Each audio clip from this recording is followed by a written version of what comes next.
Disclaimer, the comments made in this video are intended for entertainment purposes only and are not intended to offend anyone. Welcome back, everyone. Today we're watching woke liberals step confidently into arguments they clearly didn't think through, only to get owned in real time. Grab a seat, because nothing is more entertaining than people preaching morality until logic shows up uninvited. First up is Jesse Lee Peterson, who steps in and calmly dismantles the woke fairy tale without raising his voice or begging for approval. We need to restore the family. We need a smaller government. Government don't make anything work. We need to stop taking care of women who are having these babies out of wedlock. We need to stop taking care of these women who are coming from other countries. We need to stop taking care of their babies. We need to take care of American families first by getting them away from the government and restoring order. Okay. I grew up on a plantation in Alabama, a little hut house, bathroom outside. 6 brothers and 7 sisters. My family raised an amazing family. But what the difference was is that before you had babies, you got married. So you have the father and the mother in the home. And while the father was out earning a living, the mother was watching over his children. He talks about family, responsibility, and smaller government. No slogans, no emotional bait, just basic truths that shut down the narrative instantly. Turns out common sense is still undefeated when it's allowed to speak. Up next is a street interview that collapses on contact. Would you give him a 1? He doesn't understand what he's doing. I think he's spending way too much money on deporting people. Yes, Biden did it as well, so did Obama, but we're spending way too much money on that. And also spending too much money on a ballroom when people with SNAP benefits are literally, they don't have food. So the ballroom is privately funded, has nothing to do with taxpayer or SNAP benefits. Did you know that? I did not. It's completely privately funded, so it has nothing to do with tax dollars or government shutdown or anything like that. Big confidence, big claims, and then one calm fact lands like a receipt. The talking points dry up instantly, the posture sinks, and suddenly silence does the debating. No shouting required. Turns out outrage runs on vibes, not homework. Here comes another classic sidewalk sermon that falls apart fast. He doesn't go after the dangerous people he promised, because they're still here. Yeah, no, they do go after gang members. Oh, they do not. That would be too hard. They like to go harass. You want me to show you some examples of recent ones that have been picked up and deported? Show me. Cool, sounds good. Oh, are they MS-13? Did they have it written on their hand like Trump thought? Oh my God, go away. Nazi boy, bye-bye, Mr. Clue. You just call me Nazi boy? Yeah. What is your reason for calling me a Nazi? German. So all Germans are Nazis? And you believe what you're saying? It's just basic immigration enforcement, ma'am. Oh, okay. Big slogans, loud confidence, and zero interest in facts. The moment proof is offered, the volume drops and the insults come out. Evidence gets waved away, logic gets labeled, and the protest turns into a personal tantrum. When facts show up, woke talking points suddenly need an exit. Now check this out. A woke protester goes full confidence mode, rewriting history like facts are optional and vibes are evidence. Germans are the victims. The Germans are the ones who recognize the issues that the Jews had with other people and the entitlement that they had with their religion, and so now they're committing genocide in order to grant a land grab, just like the United States did. Oh, why don't you sit here and say, I am so sorry, World War II Germany. You want to apologize to Germany? I would like you to step away from me peacefully. She said we should be apologizing to Germany. I've never seen a Hitler apologist before in my life. As I was walking away, she said, you're in a fascist cult. I'm not the one saying we should apologize to Germany. She talks entitlement, genocide, and moral superiority all in one breath, then collapses the second logic shows up. This is what happens when activism runs on slogans instead of thinking. Loud certainty, zero grounding, and a worldview that defeats itself on contact. Take a look at this one. A woke commentator loses composure the moment merit gets mentioned out loud. This woke lady loses her mind when this base gentleman dismantles the woke ideology and tells the panel how they have made us obsessed with race and gender. Woke movement did destabilize this notion of truth and fiction. It made us obsessed with the idea of race, gender, sexual orientation. It divided us more than ever before. And the key thing about woke, I think, which is often forgotten, I know Yasmin has written about the political correctness era, which was a kind of messy negotiation towards a revision of a social contract. The woke era added authoritarianism. It said, we're going to bully you. It said, rubbish. Well, there's a thing called This is rubbish. There's a thing called white cancel men. culture, Yasmin. It's very interesting this week. A lot of white men complained. Did you read this in the newspapers? We're not getting the jobs. We're being excluded from shortlists. No, but it's happening. true. It's happening to us. And women, quite rightly, wrote columns saying, "Join the club." But don't you think a meritocracy is a better system The than meritocracy, judging people on the basis of their skin It has colour? never happened. I have been a journalist for 37 years, right? wouldn't that be the No, aspiration? hang on. I've been a journalist for 37 years. I've won every award going, and I have been paid less than my white male colleagues all those years. Well, that's something that you could resolve No. with a meritocratic system. Calm logic lands, and suddenly it's clapping, shouting, and personal grievances instead of answers. When identity politics runs out of arguments, it defaults to volume. Funny how merit is called fake right up until it exposes the flaw in the rant. Now, a woke activist tries flexing family credentials like it's a legal cheat code. Have you ever seen that video? No. Pull that video up, because it's one of my favorites. Representative Leach, are you aware that my grandfather was an assistant attorney general for the state of Texas? No. Congratulations. Are you aware that he represented Texas in front of the United States Supreme Court 9 times? No. Are you aware that my dad worked for Oscar Mayer for 25 years and drove the Oscar Mayer Wienermobile? Turns out name-dropping ancestors does not win arguments. One calm, sarcastic reply wipes the smugness clean off the room. When ego meets humor and common sense, the whole activist act freezes instantly. Suddenly status means nothing, and logic steals the spotlight. Here we have a woke activist confidently rewriting recent history in real time. Whenever the woke left managed to come back to their senses, they seem to forget the deranged things they did in the past. When the scientific advice changes so rapidly, the state had a mindset of you will conform or we will punish you. And it turned out they were making That's people... simply not true. It is true. You may have felt uncomfortable being unmasked in public because people would say, hey, be courteous of other people. I didn't. Nobody got fired. I didn't. Nobody lost their job. Nobody Actually, got people did get exiled. fired and did lose their jobs. No, all that stuff got overturned. No, because we are a nation of laws. People did get fired. They all lost their jobs for not wearing a mask. They were told they couldn't come to work. Who? Lost thousands of people. Okay, so these nebulous people lost their jobs. Nick, to be clear, you don't think anybody lost their job in the pandemic for refusing to wear a mask or refusing to be vaccinated? I think that people who were in public-facing situations where they could have easily taken a scientifically proven preemptive measure. It wasn't proven. Yes, it was. No, it turned out not to be proven. That's my point. The script says nobody was punished, nobody lost work, and nothing bad happened. Calm pushback shatters that fantasy fast. Once facts show up, the certainty fades. The tone gets smug, and denial becomes the final defense. Reality is not very friendly to talking points. Next up is a woke argument that tries hiding behind "it's complicated" until a simple moral question wrecks the whole act. He completely dismantles his woke argument with a simple moral fact. Do you have a single argument for why the unborn before a heartbeat is not a human being and we can kill it? Yeah, no, my argument is basically that it's a tough judgment call, and I think that if you're making laws in a country that is not a Christian country... How is it a tough judgment call? I just think that early on in a pregnancy, like, you have to make laws that, are going to be like the equivalent of going back to like when slavery was around and saying, oh, well, slavery is a very complicated issue. These plantations are hiring people. Right. And so exactly that's what you're saying. Yeah. And I'm saying it's actually really not that complicated of an issue. Yeah. It is a human life worth protecting. I just wish there was that passion for life from the life of the 1-week-old zygote. I wish we had that passion for the 2-year-olds that are dying. A third of my generation is gone. They are gone because of abortion, Tim. The confidence fades, the words stumble, and suddenly history comparisons hit too close to home. When moral clarity shows up, the talking points collapse fast, and the room knows exactly who won. This time it's a barbershop debate where woke talking points get tossed around like facts.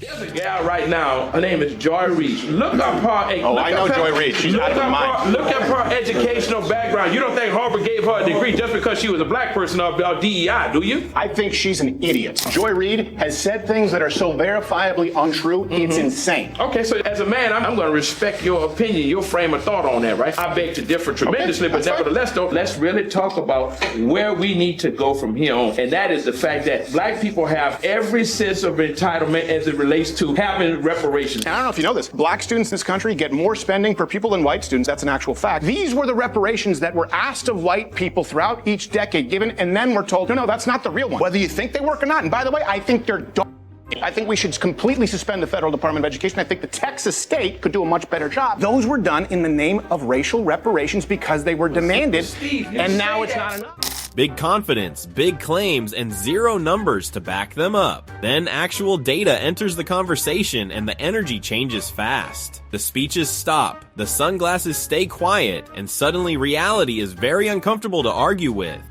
Here we have a woke street quiz where confidence comes preloaded and logic is optional. Men can get pregnant.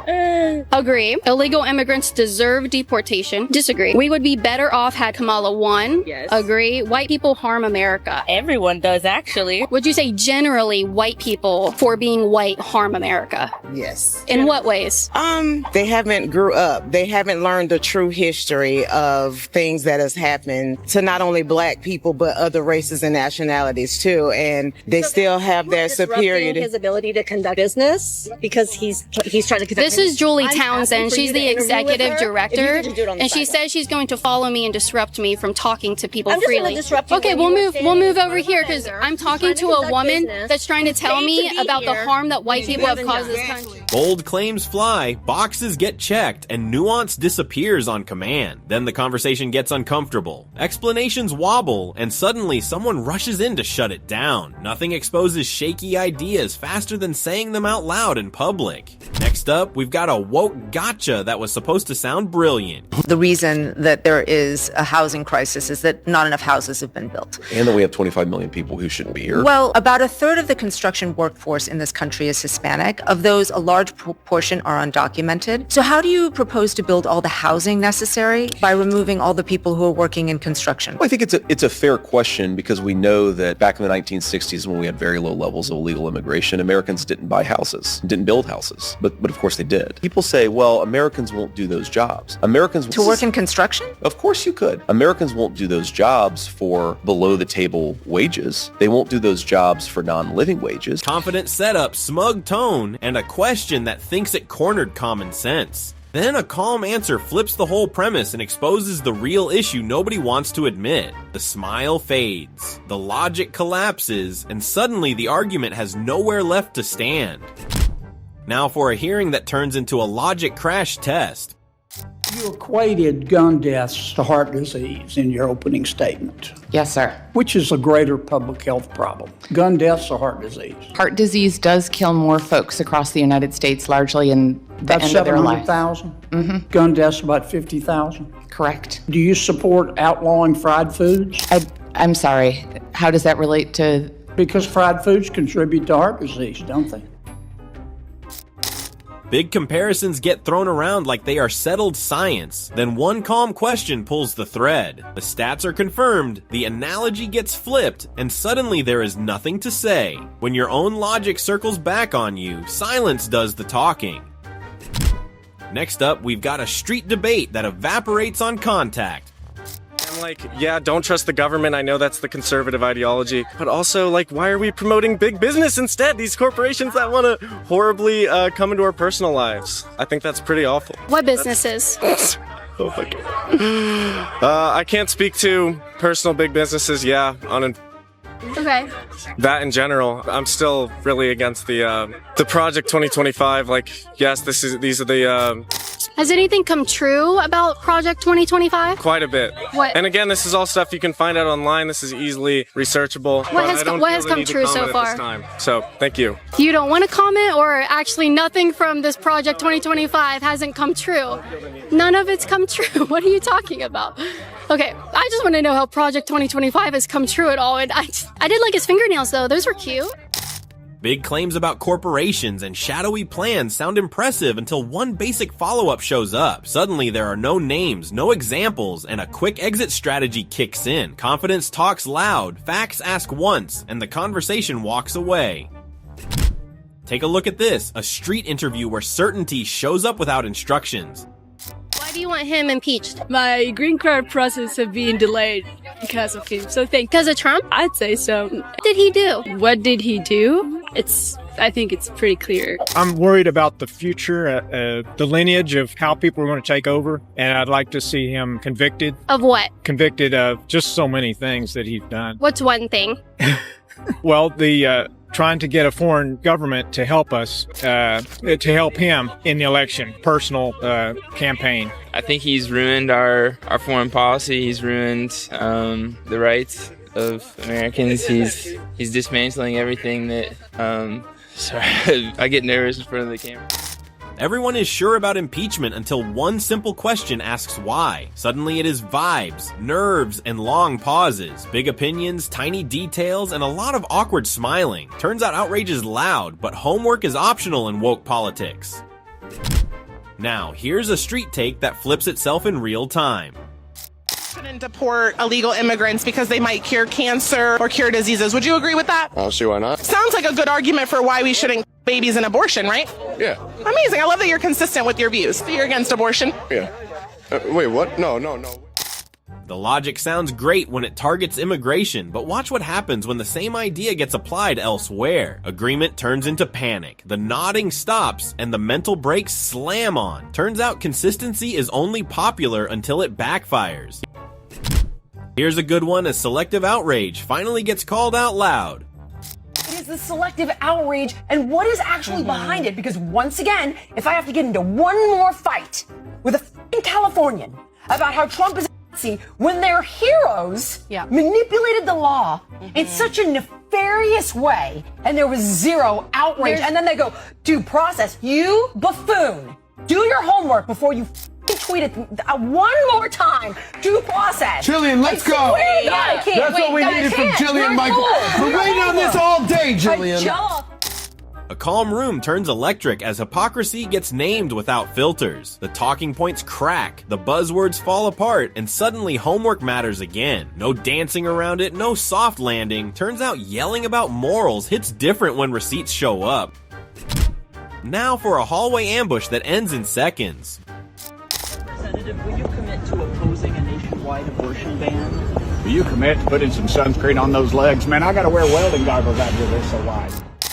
Big political question, serious tone, camera ready. The response skips policy entirely and goes straight for comedy gold. One offhand line, zero slowdown, and the interviewer freezes in place. Sometimes the fastest way to shut down performative outrage is not debating it at all.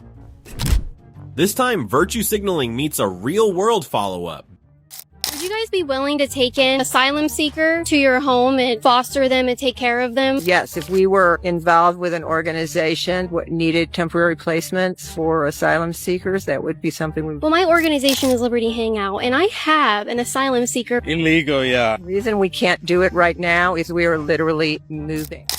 Big hearts, big promises, and lots of nodding when it is all hypothetical. The second it gets personal, excuses start flying faster than the moral speech. Suddenly, compassion has a moving date. Turns out helping everyone is easy until it means helping someone yourself. This time, it's a woke double standard getting exposed in real time. I mean, just my reaction really quick is just like, look, you're free to do porn, but I think you got to understand that my personal view is I don't think it's impossible for a girl who's been involved in that kind of industry to get a guy to get married. It's clear. It's not about change. It's just like, that's your history.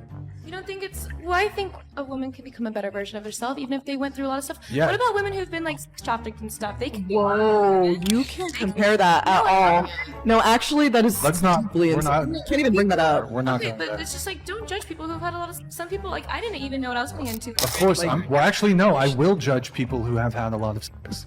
In the same way that women judge men for a vast list of criteria when it comes to selecting them to potentially be a romantic partner, men are also allowed to have preferences, standards, and boundaries. But I'm not saying men versus women. Well, I wouldn't judge. No, it's always this thing with like, well, why are men so judgmental about body count, or women who do this or who do that? Y'all are super fucking judgmental about a myriad of things that matter to you, like a guy's height, a guy's success. There's a guy's penis size. There's a million fucking things that y'all care about. I guess it's valid. And that's, for you, that's preferences. But if a man has a preference, that's discrimination. That's judgment. That's somehow wrong. Suddenly preferences are fine when women have them, but offensive when men do. Logic stays calm while outrage ramps up. Once boundaries get labeled as discrimination, the argument falls apart fast. Turns out equality sounds great until standards apply both ways. Here's what happens when woke logic collides with basic fairness and instantly starts tripping over itself. I find it unbelievably ironic that the same people that celebrate Leah Thomas, a biological male competing against females, are the same people that you see on commercials trying to get women's sports popular and talk about how great women's sports is. It almost makes me think they realize that they can't make the WNBA popular, so let's just put NBA players. The NCAA, I wore this shirt today actually, if the people can't read it. It says 50 years of Title IX creating opportunities. They handed out this shirt at our NCAA championships where we had a man win a national title. They love using the term equity. And it's like, do you know what equity means? Yeah, they don't. No. Do you know? I want to like throw a dictionary at you. Like, it's crazy to have this whole situation of people who are being silenced and not being heard as women. Yeah. After, that women's rights, I guess, don't matter. So what are the next steps for you personally, but also for this movement? Do you think the tide will turn at any point here? you know, actually that's a pretty good analogy you use. The tide, because Bethany Hamilton, who is of course the surfer who lost her arm in a shark attack, but she said that will not be participating in any sort of World Surf League competitions if men can compete. They call it equity, then silence the actual women who trained for years. Titles vanish, records disappear, and the gaslighting ramps up. Funny how empowering women somehow ends with women told to sit down and clap anyway. And finally, here's someone who tries gaming the system and calls it self-care. I just found out my wife just left her corporate job for a cashier job. She's like, she wants to get out of the payments of what she's doing. Payments of what? Child support, ma'am. Okay. Is there a reason why you're not paying to support this child? I left my job. The reason why I left it, and I did do it intentionally. Wait a minute. You intentionally left your job? Yes, ma'am, I did. I had enough money in savings to still provide for my child and still provide medical insurance. So I felt that, you know, the stress of my divorce wasn't inhibiting me from performing my job. Okay. First of all, how much did you make at your last job? I annually $70,000. $70,000, okay. And that's your only job? It was my only job. Now I work at a convenience store. Doing what? Head clerk. Okay, how much are you making now? About $30,000 a year. $30,000. And what type of education do you have? I have my master's. You have a master's degree and you're a head clerk. What's the qualification to work at that job? You just need a high school diploma. High school diploma, and you have a master's degree. I'm not about to play with you. $70,000 a year. You said you covered a child on health insurance. How much is that? $300 a month. Ma'am, I'm going to make you pay child support. You came obviously in this courtroom to waste my time. A master's degree suddenly turns into a cashier badge, all to dodge responsibility. The judge is not buying the performance. When woke excuses meet basic math and accountability, the act falls apart fast. Turns out quitting your job does not quit your obligation. Up next is a woke panel moment where feelings are treated like credentials. So I identify as non-binary and trans at the same time. I believe non-binary is under the trans umbrella. I'm neither, I am both, I am beyond. I completely reject how non-binary people specifically have injected themselves into the trans label. I am a transsexual. There's a medical basis for that. There's a scientific basis for that. And for non-binary, it's really not the case. I think that non-binary is more of a political term than anything else, which is why I've never met a non-binary Republican, non-binary libertarian. It's clearly an invention of the left. There is so much variance. You are not a trans woman of color. You are not a poor trans woman. You have different experiences as a trans person. Yeah, everything's nuanced, but at the end of the day, there's a very fine line between someone who's a transsexual. You don't know my life. You don't know my experience as a gender dysphoria. You don't know each other's life. I'm not saying that. Like, you're not trans. Like, there's a medical definition of being a transsexual. I'm gonna stop you. Jamie, how are you doing? I'm okay. You okay? Yeah. Do you feel like talking? You don't have to. One side delivers a long identity speech loaded with labels and politics. Then a blunt response brings definitions, science, and limits back into the room. The confidence cracks, the mood shifts, and suddenly someone rushes in to check emotions. Logic lands, and the argument quietly taps out. Now for this one, a woke student confidently drops the Hitler comparison like it is a mic drop.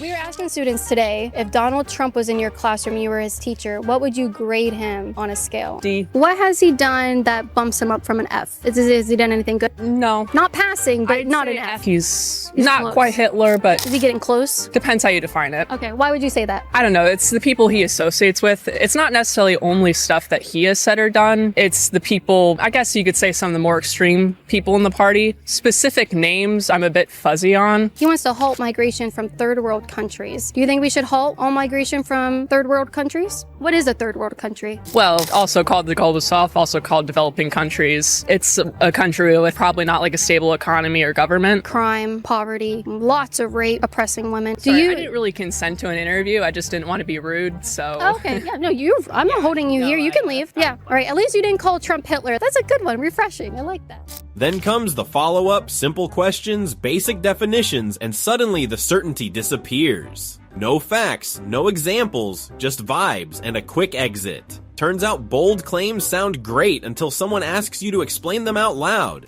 Take a look at this. A woke bureaucratic idea floats into a hearing. Convinced words are the real danger. Deputy Administrator stated that when we use terms like airmen or unmanned aircraft, we're sending a message that only men belong in the aerospace community. Sorry, I'm laughing because this has to be a joke. Wife, the word wife, is an example of the type of language that we need to eliminate. And I'm just asking if that's something you think is necessary or something you support. I'd have to give that one some more thought. If there's a pilot who is offended by the word wife or the word cockpit, maybe that person shouldn't be a pilot. So rather than kowtowing to people who are fragile, maybe we should actually say, if you're so worried about the words that we are using, you shouldn't be flying multi-ton metal engines through the sky. And I just ask all of us to maybe try to focus as much on real problems, like the fact that our aviation system seems to not be working as well as it used to, than the fact that we may use uninclusive or under-inclusive language. Then a common sense response cuts through the nonsense and asks why fragile feelings should outrank safety and competence. The room gets quiet, the script falls apart, and suddenly nobody wants to defend canceling basic language. Reality lands hard. This time, the woke script completely runs out of answers. What do you mean? What does that even mean? Okay, I'm gonna educate you. If you were biologically born with women parts, you're a woman. You don't. So gender identity is a lie. It's fake. Amen. There's only two genders: a man and a woman. Amen. And you know. Let me ask you a question. How many gender identities are there in nature? How many genders are in a lion? No, because look, if it's natural, it should be in nature. So let me ask you a question. How many genders do a lion have? How many genders do a monkey have? How many genders do a zebra have? How come human beings, if this was true and it's natural, how come human beings are the only one with gender fluidity? Because it's not true. Do horses have multiple genders? No. It starts with attitude and buzzwords, then reality shows up asking basic questions. Nature does not play along, logic keeps stacking up, and frustration replaces confidence fast. When simple questions get no answers, the shouting starts. That is usually how you know the argument is finished. Here's a good one. A woke parody shows what happens when buzzwords collide with basic questions. Male or female? Neither. They, them. What? That's their pronoun. Okay, so how many were there? Oh my god, one, you idiot. They're non-binary. So does non-binary have a hole or a pole? We just need to clarify. They who? Who them? Where I? Who's who? Who's who? They, them, or who? We're having pronoun trouble again? I was just violently attacked. By who? By her. We were just arguing. She used offensive and violent language that violated my rights as an individual. You all right, love? Keep going. Go. We've zapped 3 of them this morning. They're everywhere today. Were they white? No. Were they black? No, colour doesn't matter, you bigot. Were they fat? That's body shaming, sorry. What do they look like? A human. That's who you're getting from me, you pig. Okay, witness says we're looking for an angry, BO-smelling, pink-haired dog with a nose ring, over. Every answer creates 3 more problems. Logic taps out, and the rulebook eats itself. When labels replace clarity, even simple reports become impossible. The satire lands hard because it exposes how fast the whole routine falls apart under pressure. Next up, we've got a brand learning the hard way that woke marketing is bad for business. I'm not going to bother with this product anymore. I think that Costa Coffee is an absolute waste of time. I think that they have absolutely disgraced this country, and I think that they should absolutely get out of it. And I'm going to tell you why. I'm going to show you this piece of the Costa Coffee cup, because I am damn sick of the way that decent, hard-working mums in this country are humiliated and damaged by people who arrive wearing sports bras when they don't need them, when they've got their Doc Martens with all sorts of trans adverts all over them, and most of all, when they make the double mastectomy, one of the most horrendously embarrassing, hurtful, painful, and sickening things that can happen to a woman. When they make it a sign of masculinity, they can bog off, as far as I'm concerned. They can bog off, exactly. There is coughing out all over the front of the text now. So obviously, first of all, I want to apologise to the News UK cleaners, because unfortunately there is coffee. They can have that as well, I don't care. Coffee cup turns into a protest, and suddenly corporate virtue signaling looks ridiculous under bright studio lights. When normal people see shock tactics instead of values, the outrage is not confusion, it is backlash. Turns out slogans do not sell lattes. Up next is a case where common sense somehow became a punishable offense. You complained about a man in the women's locker room and you were punished? Correct. I was punished because I misgendered him. You lost your job, or you're suspended without pay from your job? Correct, as the soccer coach. So you were the creep in this. I have to ask, did other employees at the school take you aside and say we're on your side? Did anyone protest your suspension? None of the other employees did. Other community members have supported me, though, privately. Thank you for complaining, by the way. Blake Allen, what did you do wrong in the eyes of the school, and how were you punished? I was in the locker room, and the trans student walked in, and there was the rest of the team was in there, and I was really uncomfortable, and I left, and I told the school, and they just shut me down and said there's nothing they could do, and I was later suspended because I voiced my opinion that a male shouldn't be in the women's locker room, and then when we filed a lawsuit, they dropped the suspension. How old are you? How old were you when this happened? I'm 14. I'm a freshman. You're 14 years old. And when you complained about a dude in the girls' locker room, you got suspended. Yes. Coach and a teenage girl speak up about discomfort, and the system treats them like villains. Jobs lost, suspensions handed out, all for stating the obvious. When feelings outrank reality, truth becomes misconduct. Here's a good one, a campus question that thinks it has teeth until logic shows up. You openly support platforms that take away trans people rights and openly do not agree with the fact that men can become women, women can become men. So number one, that's not taking away anyone's rights, that's a recognition of reality. And also 2 + 2 = 4 is not a reversal of anybody's rights. You have a right to say what you want to say, but you certainly do not have a right to demand that everybody else say it with you. I'm not trying to convince you of anything. It's kind of like the government's trying to tell the people that they can't do something. You can do what you want to do. You just can't dictate to anyone else what they do about it. That's how human relations work. How come you can do the same thing? I don't even understand the question. I'm not doing the same thing. I'm not forcing you to do anything. I'm literally not forcing you to do anything. I'm telling you to leave me alone. Lots of moral grandstanding, lots of buzzwords, then a clean response cuts through it all. No anger, no panic, just reality doing its job. You can watch the argument stall out while common sense calmly asks to be left alone. Now for a panel moment that makes the room go quiet fast.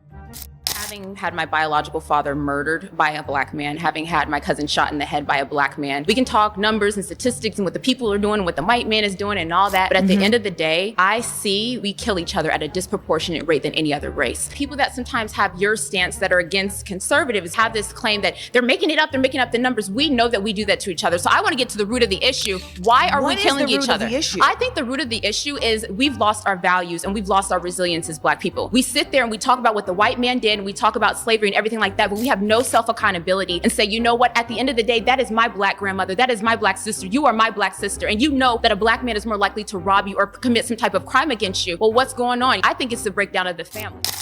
One side circles the usual talking points, then accountability enters the chat and flips the table. No slogans, no finger pointing at history, just personal truth and values laid out clean. You can feel the discomfort settle in when excuses stop working. Next up is a performance meltdown that belongs in a sketch show. I'm not doing this for me. I'm doing this for us all.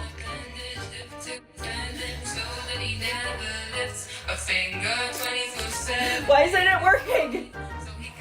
Why isn't it working? Nothing works anymore. Nothing works anymore. I'm not doing this for me. I'm doing this. I went to Aldi today. Oh wait, I forgot my safety boots. I went to Aldi today. There was a man.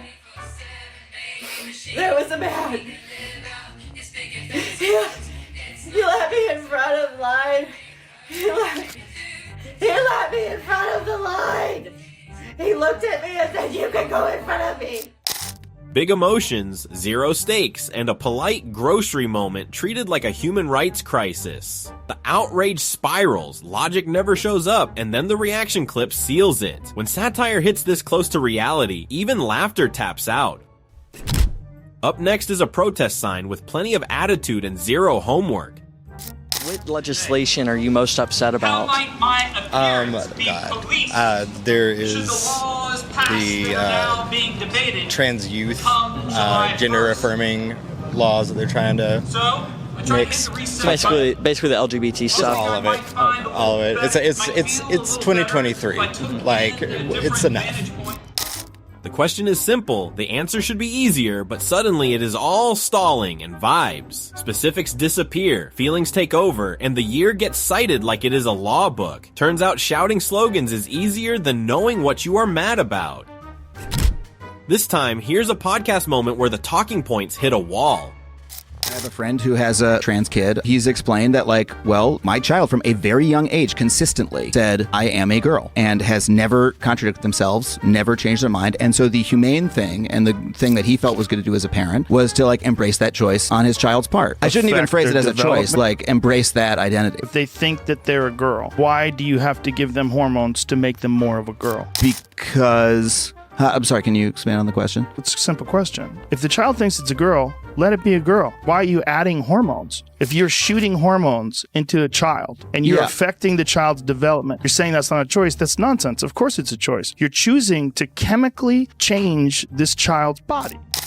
A heartfelt story gets plenty of airtime, but one simple question stops everything cold. Suddenly, the confidence fades, and the explanation needs a redo. No shouting, no insults, just a basic question that the ideology cannot answer out loud. Take a look at this. A woke pay gap narrative strolls into a Senate hearing feeling bulletproof. Do you take into account the fact that on average, a male full-time employee works longer hours than a female full-time employee? Not directly, no. But we annualise the part-time hours and those that have worked full-time but for part of the year. What about if you did on an hourly rate? What would be the gender hourly pay gap? Well, we don't have that data set. You don't? Okay, so if a woman was working fewer hours but earning the same rate per hour as a man doing the same job, would that show up as a gender pay gap?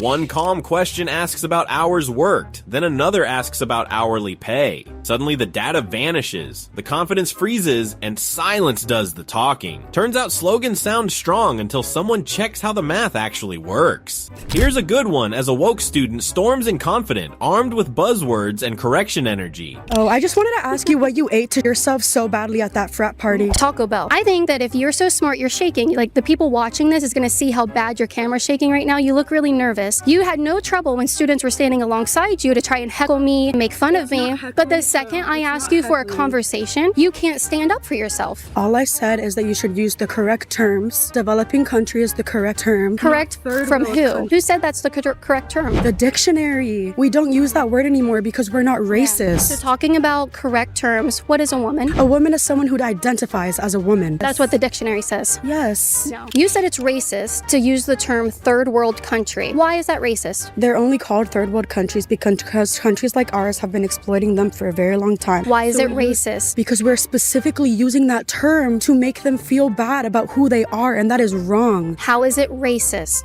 Then one simple question flips the whole performance. The hands start shaking, the definitions fall apart, and suddenly the dictionary is nowhere to be found. All that confidence melts fast when slogans are forced to stand on logic alone. Now, a woke supporter beams with pride, all compassion and slogans, until help suddenly needs her address. Shut the up. That is hilarious. Do you support Kamala? Absolutely. Okay, we have a question for you. All right, you see these three fine gentlemen over there? They just came over illegally. We need a home. I don't know what. You have one. I live with a lot of people in my house. Oh, that's fine. The more the merrier. Yeah. Did you translate and tell them she said yes? So should we set them up in the front lawn, or do you want to set them up inside? I didn't say yes. Oh, I thought you did. No, I said no. I'm sorry. The smiles vanish, the excuses pile up, and the backtracking hits turbo speed. Turns out open borders sound amazing when someone else is hosting. Nothing exposes fake virtue faster than asking for real skin in the game. Up next is a woke student preaching equity with full volume and finger snap. Holy shit. He said what? Keep on raising awareness and I hope that we reach more equity soon. We actually have a equity commitment form, and this is a voluntary university relocation form that you can actually give up your spot at university for a member of the Tongva tribe. Something that you'd be willing to do for this underrepresented, underprivileged community? Honestly, no, but I hope somebody else does. That's great. Big talk about fairness, justice, and doing the right thing. Then a real offer hits his lap, and suddenly equity is someone else's job. The passion fades, the answer flips, and generosity becomes hypothetical. Amazing how fast principles retreat when they cost something. Here's a good one. A woke question tries to bend reality with identity, logic, and confidence. Here, let's watch this because it's so funny. If I identified as black, would you affirm me in that and call me black? No. Why not? Because you're not black. Thank you. If I said I was a man and I said I identify as a man, would you accept that and affirm me in that? It depends. Are you transitioning or not? If you're on testosterone and Thank you for not saying that I'm black, because that would be a lie. Oh, yeah. Just like me saying I'm a man would be a lie, no matter how much testosterone I took. One straight answer shuts it down instantly, no hesitation, no word salad. The follow-up backfires, the logic tangles itself, and the room goes quiet. Turns out the truth is very inconvenient when feelings are running the argument. Next up is a woke panel that tries to run the usual guilt script, expecting agreement and silence. Holy. He said what? When we came over here in slave ships, was that racism? No. That wasn't racism? Why do you say that was racism? To capture and force people to go somewhere that they don't want to go. And who were the racists promoting that, doing that? So-called white men. No, that's not true. It's not true. Black people were sold into slavery by blacks. It was the Arabs who sold the blacks across the world. It wasn't white people who just tiptoed over to Africa and just took white folks. They've been sold by other black people. And they're still doing that today in parts of Africa where blacks are enslaved by other blacks and Arabs. Instead, they get a calm answer that shatters the approved story instantly. No anger, no theatrics, just facts that leave the room stunned. The moment reality shows up, the outrage disappears, and the talking points collapse right on cue. Now here's a smug moderator trying the polite shutdown while the woke script starts wobbling. Vance fires back at this smug moderator. Just to clarify for our viewers, Springfield, Ohio does have a large number of Haitian migrants who have legal status, temporary protected status. Well, Margaret, but thank you, Senator. We have so much to get to. Margaret, I think it's important because we're going to turn out of the economy. Thank Margaret, you. The rules were that you guys weren't going to fact check, and since you're fact checking me, I think it's important to say what's actually going on. So there's an application called the CBP One app, where you can go on as an illegal migrant, apply for asylum or apply for parole, and be granted legal status at the wave of a Kamala Harris open border wand. That is not a person coming in, applying for a green card and waiting for 10 years. That is the facilitation of illegal immigration, Margaret, by our own leadership. Thank you, Senator, for describing. Have so much to get to, Senator. Those laws have been on the books since 1990. Thank you, gentlemen. The CBP One app has not been on the books since 1990. It's something that Kamala Harris... Gentlemen, the audience can't hear you because your mics are cut. Rules suddenly change, mics start getting threatened, and interruptions fly fast. Calm facts were never part of the plan. When clarity shows up, the moderators panic, rush the clock, and hope viewers forget what was just said. Spoiler alert, they did not. Here's a good one. A woke college argument sounds confident until it meets basic logic in real time. Rob Schneider continues to educate woke college students with facts. I also want to bring up the issue with trans in schools. I do think children should be allowed to have that knowledge on if they want to transition on what they want to do. If I have a boy and he thinks he's a pirate, do I have the right to cut off his knee and take an eye out and give him an eye patch? I think once it gets to that certain point. What's the point where I can cut off my son's knee because he thinks he's a pirate? That's purely between a parent and a child. Okay, not at 14. If you are under 25 years old, they don't even let you rent a car in this state. What does Avis, Enterprise, and Hertz know that the medical establishment seems so blissfully ignorant about? Rob stays calm while the talking points fall apart fast. Suddenly, nobody can explain where the line is, who decides it, or why common rules vanish. When simple comparisons expose the holes, the woke crowd goes quiet and pretends the question was unfair. Coming up, we've got the press doing what it does best, fishing for outrage while missing the point completely. Have you ever seen that video? No. Pull that video up, because it's one of my favorites. Acknowledge the female pilots that also participated in this mission. The early messages that you sent out only congratulated the boys. So when I say something like our boys and bombers, see, this is the kind of thing the press does, right? Of course, the chairman mentioned a female bomber pilot. That's fantastic. She's fantastic. She's a hero. I want more female bomber pilots. I hope the men and women of our country sign up to do such brave and audacious things. But when you spin it as, because I say our boys and bombers as a common phrase, I'll keep saying things like that, whether they're men or women. Very proud of that female pilot, just like I'm very proud of those male pilots. And I don't care if it's a male or a female in that cockpit, and the American people don't care. But it's the obsession with race and gender in this department that's changed priorities. And we don't do that anymore. We don't play your little games. A harmless phrase turns into a full-blown gender crisis in seconds. Calm facts shut it down fast, and suddenly the narrative has nowhere to run. When competence matters more than labels, the woke word police lose their script and the room. Up next is a media meltdown disguised as a serious interview. Have you ever seen that video? No. Pull that video up, because it's one of my favorites. You had one of the greatest scandals of all time. The coverage of the Biden administration, Joe Biden's diminished capacity, and the cover-up. And that's why it's probably fair to raise these questions. Where was it? We just had a 3-hour cabinet meeting yesterday, Andrew. For 10 months, the Biden administration did not have a cabinet meeting. How are you going to invoke the 25th Amendment if the cabinet secretaries never see the president, which they did? I hear from people in the Treasury building that I see President Trump more in a day than my predecessor saw Joe Biden in half a year. Polished host tries to steer the story, but facts crash the party hard. Suddenly, the cover stories sound shaky, the timelines fall apart, and the usual media confidence disappears. When calm truth hits the table, the woke press has no choice but to squirm and pivot fast. Next, we've got a woke power couple absolutely convinced they have morality on lock. This woke couple came ready to debate, but they weren't prepared for the one question that completely flips their logic. You keep checking me out. I appreciate in front of your wife if you just stop talking about the way I look. Isn't that weird?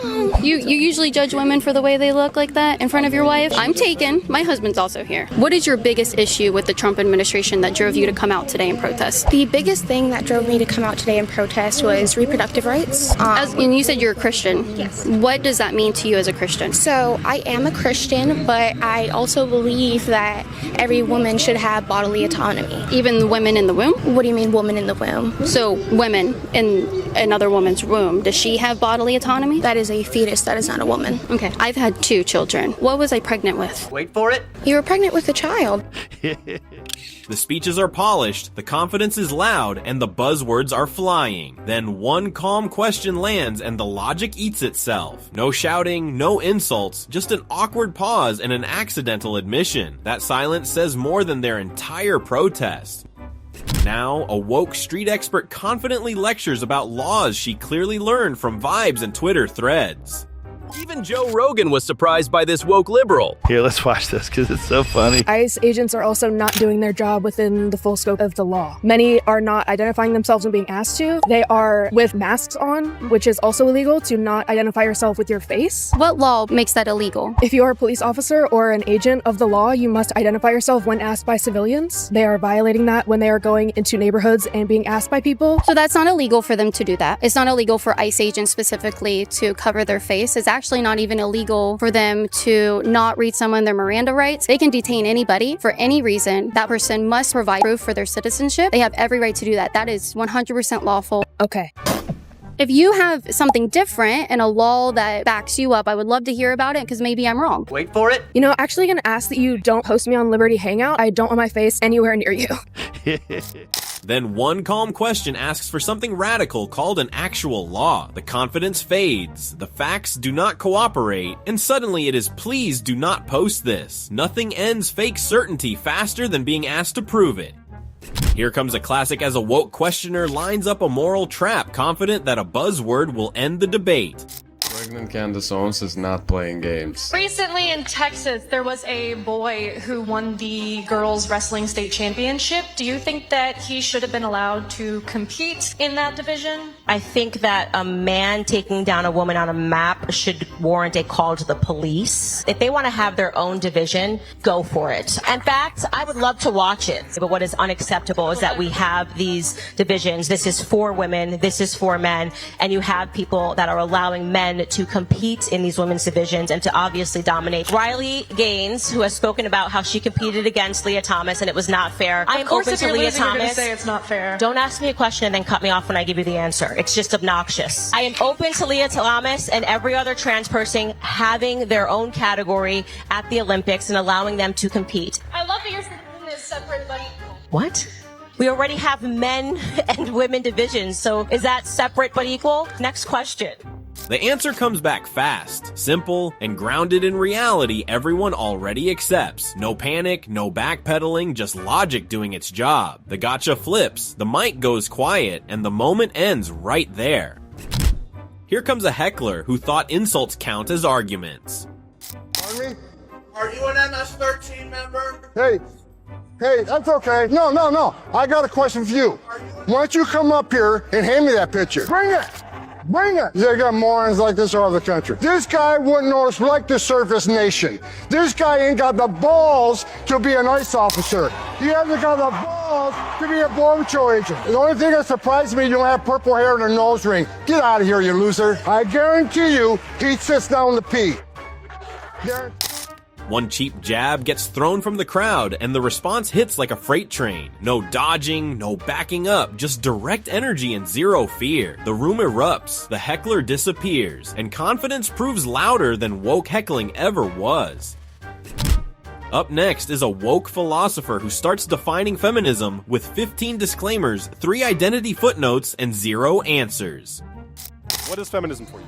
Feminism for me mostly is breaking free from specific gender norms that, limit both men and women in, general life. We are also, in the economic space, we're also quite limited sometimes. Like, women are still, for example... You say we. So you identify as a woman? Not completely, but like... So what do you identify as, if I may ask? Not really much at the moment. Mostly men, some bit of women, that I don't care. You're figuring out, or... Okay. Yeah. How does that work, figuring out something like that? It's mostly just trying to basically question the kinds of thoughts and ideas you have. For some people, it's like, okay, I was born with a penis. I hate that thing, and it feels weird to have. One basic question turns the theory into confusion, and suddenly nothing means anything. This is modern activism in action. Endless feelings, flexible labels, and no solid ground anywhere. When everything is fluid, the argument dissolves on contact. Here comes a classic with street interviews, bold claims, and 0 receipts. What are some rights that men have that, like, women don't then? Oh, that's a really... Men statistically get paid more than women, even in the same position of power. Do you work like a job at the moment? No, I don't. Okay, got it. Where I work, I don't see it, but in general, looking at other friends in other industries, and I knowing what they're making in comparison to what their peers are making, it's real.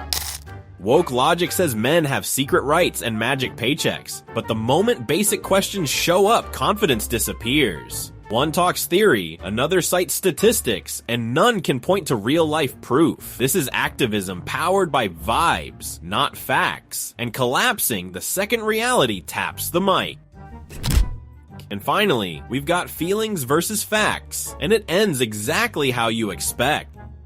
Somebody has a job that they're working, it's their choice. If somebody is not utilizing their time properly and accordingly, of course the market's Choice not going to how? pay you Do you more. think that, like, they brought up single mothers earlier. Do you think that single mothers are sitting around playing Fortnite 15 hours a day? Unfortunately, single mothers were manipulated by what Lyndon Johnson came out with. They changed the benefits on giving single mothers the incentive to have kids on all the welfare program. That changed our system in a major way. The feminist movement got single mothers to believe they don't need men and they're going to do everything by themselves and they don't need a man to help them out. Feminists brainwashed women to believe men are the enemy. That led to where we are today. Last week report came in. Single mothers? Yes, in many cases because they don't need men. Do you have evidence for that? 100%. You really think a single mother wants to be a single mother? Absolutely, we have evidence of that. What percentage of the U.S. revenue that we get in you think we use for entitlement programs? Can you guess the number? I don't remember the number off the top of my head. I've already said that. 68%. How much more entitlement? 68%. Can we fact check that? You can fact check that. Okay. Please do so.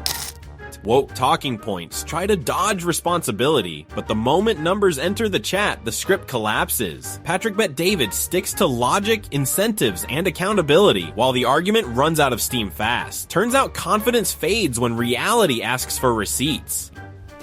Next up is a textbook meltdown where feelings try to pass as evidence.